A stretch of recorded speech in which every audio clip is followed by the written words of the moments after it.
Innovatsion rivojlanish vazirligi hay'atining navbatdagi muhokama yig'ilishi bo'lib o'tdi. Unda olimlar, ilm-fan mutaxassislarining amaliy va innovatsion loyihalarni moliyalashtirish masalalari muhokama qilindi.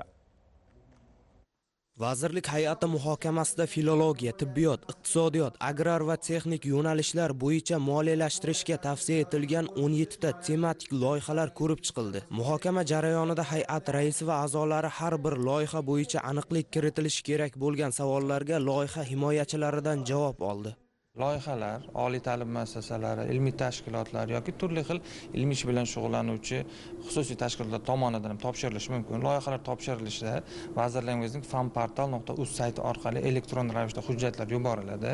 Hujjatlar bizning serverga kelib tushgandan keyin vazirligimiz xodimlari tomonidan texnik ekspertizadan o'tkaziladi. Keyingi bosqichda bo'ladigan bo'lsa, bu demak vazirligimiz qoshida jamoatchilik asosida tashkil qilingan ilmiy texnik kengashlarga yuboriladi. Ilmiy texnik kengashlar tomonidan ekspertizadan o'tkaziladi. U yerda shu har bitta ishni ko'rib chiqish uchun ikkitadan anonim taqrizchilar demak tayinlanadi. Ularni bergan ballari demak ma'lum bir darajadan yuqori bo'lgandan keyin esa ular o'sha ilmiy texnik kengashlar oldida o'zini demak loyihasini taqdimotini o'tkazadilar va u yerda ilmiy texnik kengashda demak yuqori ball to'plagan va o'sha ovoz berish natijalari yuqori bo'lgan holatlarda moliyalashtirish masalasini ko'rib chiqish uchun vazirligimizning hay'atiga tavsiya etiladi. Har bir loyihaga alohida ovoz berish yo'li bilan ularning moliyalashtirish yoki moliyalashtirilmasligi belgilandi.